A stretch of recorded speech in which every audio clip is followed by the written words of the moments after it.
Berhenti berkelahi ditulis dan diilustrasikan oleh Kim Yong Sin. Akhir-akhir ini selalu terjadi perkelahian di kelasku. Naro berkelahi dengan Mir berkelahi dengan Kren berkelahi dengan Yewon berkelahi dengan Eunbi berkelahi dengan Gawon berkelahi dengan Naro. Angin dingin bertiup kencang di dalam kelas saat kami selesai belajar. Waktu pulang, guru senang karena sikap kami di kelas membaik. Tetapi aku benci pergi ke sekolah. Aku juga benci berada di rumah sendirian. Aku sangat bosan sampai merasa muak. Aku tidak tahan lagi, jadi aku membawa Puli bersamaku. Aku diam-diam pergi ke taman bermain. Saat aku bertemu dengan teman-temanku, aku akan berpura-pura tidak bisa menang. Tapi tidak ada seorang pun di taman bermain. Yang ada hanya coretan saling menjelek-jelekan di sana-sini. Tertawa terbahak-bahak, cerminan. Aku menginginkanmu lebih. Aku semakin membencimu, seperti saya. Sama untukmu, aku benci kamu. Saya sangat membencinya. Kamu sangat gila. Aku paling membencimu. Bodoh, anjing kampung. Orang macam apa ini? Aku mendengus dan menunggu pelakunya muncul. Lihat saja siapa yang tertangkap. Itu dulu. Kamu silakan ikut denganku. Anak anjing itu berdiri dan berbicara seperti manusia. Kamu ini apa? Kamu masih belum tahu agen khusus dari dunia imaginer Inurial. Baru saat itulah aku teringat mimpi yang kualami musim semi lalu. Bukankah itu mimpi? Kamu dan aku mengalahkan monster itu. Lalu ada masalah lagi di Inuria. Jadi, bukankah kamu merasa sedikit aneh kalau anak-anak di kelasmu terus berkelahi akhir-akhir ini? Jika kita membiarkannya seperti ini, perkelahian mungkin akan menyebar seperti epidemi ke seluruh dunia. Dia mengeluarkan nostalgia, kemampuan ia berkibar dan membuka pintu ke Inuria. Tidak ada waktu, cepat turun. Hahaha, Hing. Tempat di mana Naro dan Pulpuli tiba adalah laut. Lautnya agak aneh di suatu tempat. Ada banyak orang dewasa berkumpul di pantai dan mengobrol. Apa yang sedang terjadi? Pulpuli mendekat dan bertanya. Kapten Kuip menangkap anak-anak dan menguji mereka di pulau taman bermain. Laut telah berubah seperti itu sejak anak-anak dibawa pergi. Jawab seorang lelaki tua sambil menghela nafas. Kapten Kuip. Puli mengerutkan kening. Kapten bajak laut kegelapan. Dia menelan apapun yang tidak dia sukai dalam satu tekukan. Dia bahkan pernah menelan sejumlah besar putri duyung hanya karena dia membuat banyak keributan. Kalau begitu, kita harus segera menyelamatkan. Naro bertanya dengan cemas. Sudah dilakukan babak-babak. Pergi menyelamatkan mereka, tapi tidak ada kabar sekarang. Tidak ada kapal yang tersisa. Jadi ini masalah besar. Sekarang bila dipikir, ini tersisa di pantai itu hanya para ibu, kakek dan nenek. Pulpuli mendecakkan lidahnya. Ini lebih serius dari yang kukira. Naro, kau ingat cara menggunakan energi imajinasi bukan? Naro mulai membuat perahu dari ingatan. Buka topimu, rambutmu acak-acakan. Bayangkan dengan sungguh-sungguh, dengan sepenuh hati. Bayangkan setiap detail secara detail. Jika tidak berhasil, lanjutkan. Jika imajinasimu sudah selesai, perbesarlah dengan kaca pembesar. Kami akan menemukan jalan. Naro dan Pulpuli naik perahu yang berkibar. Laut ditutupi dengan pepohonan aneh, pepohonan menggeliat dan berusaha menyakiti satu sama lain. Pulpuli, ada apa dengan pohon-pohon ini? Pohon-pohon itu mungkin juga melukai kita, tapi menurutku itu ada hubungannya dengan apa yang terjadi saat ini, bisik Pulpuli. Saat mereka meninggalkan hutan dan mencapai pulau taman bermain, pemandangan yang luar biasa menarik perhatian mereka. Pulpuli, mata anak terlihat aneh. Diamlah, ibu jelek, bodoh.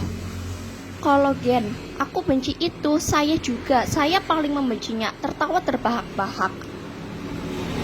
Menggerut, aku membencimu, tidak, aku tidak mau, aku tidak suka. Aku paling membencimu. Tong yang besar, aku mengenakan, baunya seperti kotoran, hilang. Nah, sekarang aku mengerti mengapa mereka mengurung anak-anak. Dia berusaha untuk mengeluarkan energi kebencian dari mereka. Tujuannya adalah mengembangkan energi tersebut untuk mengirimnya ke dunia nyata. Lalu, apa yang terjadi di dunia nyata? Tidak hanya anak-anak, tetapi orang dewasa yang saling membenci dan berkelahi. Mungkin akan segera terjadi perang. Pulpuli mengeram. Jika tidak segera menyelamatkan anak-anak, Irulia dan dunia nyata akan berada dalam masalah besar. Pikiranku sedang sibuk. Naro dan Pulpuli diam-diam mengemudikan perahu dan mendekati anak-anak. Begitu anak-anak melihat keduanya, mereka memutar mata dan memperlihatkan gigi mereka. Wow, aku benar-benar kecanduan kebencian. Ayo Naro, gunakan energi imajinasimu. Sebentar lagi ya sejumlah besar energi kebencian. Pulpuli menghentakkan kakinya. Apa yang harus aku buat? Aku tidak tahu, jawabannya ada di dalam dirimu. Bagiku, itu mengingatkanku pada teman-teman di dunia nyata. Seandainya saja anak-anak bisa melihat isi hati satu sama lain. Kemudian cahaya yang luar biasa menyeberang ke segala arah. Anak-anak melihat ke sekeliling dan mulai terisak-isak seolah baru bangun dari mimpi. Aku menyesal, aku ingin bertemu denganmu lagi. Apakah kamu tidak suka bermain sendirian? Ayo bermain lagi. Apakah kamu merindukanku? Naro buru-buru mengangkut perahu yang ada di dalamnya. Anak-anak tampaknya akhirnya sadar dan saling membantu naik ke perahu. Sekarang ayo pulang. Kapal baru saja hendak meninggalkan playground Island. Kalian berhenti di sini. Para perampok gelap berlari dengan kecepatan yang mengerikan. Naro menggerakkan kemudi maju mundur dan menghindari kapal bajak laut itu. Kemudian para perampok mulai menembakkan meriam. Mama, anak-anak ketakutan dan berteriak. Ayo kita coba. Naro dengan cepat memikirkan meriam gelembung sabun dan Pulpuli mengeluarkan kaca pembesar dan mengangkatnya. Cobalah, tembakan meriam gelembung. Sebuah cangkang gelembung melayang menjebak para perampok, namun cangkang gelembung itu segera meledak. Para perampok menertawakan Naro dan berlari ke arahnya dengan lebih menakutkan. Hai, kali ini meriam pita. Pita itu terbang dan menangkap para perampok. Para perampok diikat dengan selotip dan tidak bisa bergerak. Wah, kita menang. Anak-anak senang dan saling berpelukan. Tiba-tiba sang kapten mulai muncul mengendarai kapal bajak laut berukuran besar. Naro dan anak-anak ketakutan dan mulai menembakkan peluru gelembung dan peluru pita. Tapi sang kapten mengibaskan lidahnya yang besar dan menelannya. Kalian mau lari kemana? Tunggu saja sampai kalian tertangkap. Aku akan menelan semuanya dalam satu kejapan. Oh, aku takut, aku tidak mau dimakan. Anak-anak saling berpelukan dan menangis. Wajah anak-anak yang ketakutan dan wajah teman-teman mereka yang saling bertumpuk. Naro merasa jika dia tidak bisa menyelamatkan anak-anak ini, hal yang sama akan terjadi pada teman-temannya. Dia menggigit bibir dan berkata, jangan khawatir, aku akan menyelamatkan kalian. Naro mengepalkan kinjunya dan mengumpulkan seluruh energi imajinasi. Saat Pulpuli mengangkat kaca pembesar, sedotan besar muncul. Teman-teman, ayo bernyanyi bersama. Tarik napas dalam-dalam dan keluarkan sekaligus. Anak-anak meniup sedotan sekuat tenaga.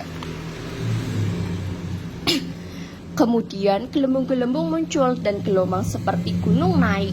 Dengan sekawanan ikan lentera lapar yang turun jauh di dalam laut. Kami mengalahkan kapten dalam satu tegukan. Naro dan anak-anak melompat-lompat kegirangan. Lihat, laut akan kembali normal. Seorang anak menunjuk ke laut dan berteriak. Seorang anak lain juga berteriak di atas tiang. Para putri duyung dan ayah mereka yang ditelan Kapten Guip telah kembali. Apakah karena kita bekerja sama untuk mengalahkan bajak laut kegelapan? Bagiku, aku merasa anak-anak Irunia adalah teman yang sudah ku kenal sejak lama. Naro, terima kasih telah menyelamatkan kami. Anak-anak Irunia berteriak serentak. Ayo pergi ke desa kita dan bermain bersama. Anak-anak menarik tangannya. Kemudian Pulpuli menggelengkan kepalanya. Sudah waktunya untuk kembali. Jika kita tidak pergi sekarang, kita tidak akan pernah bisa kembali. Itu adalah saat ketika Naro dan anak-anak sedih dan hendak berpisah. Rencana emas muncul di atas kepalanya. Luar biasa, itu tandanya Inura mengakuimu sebagai agen khusus. Pulpuli berkata seolah dia terkejut.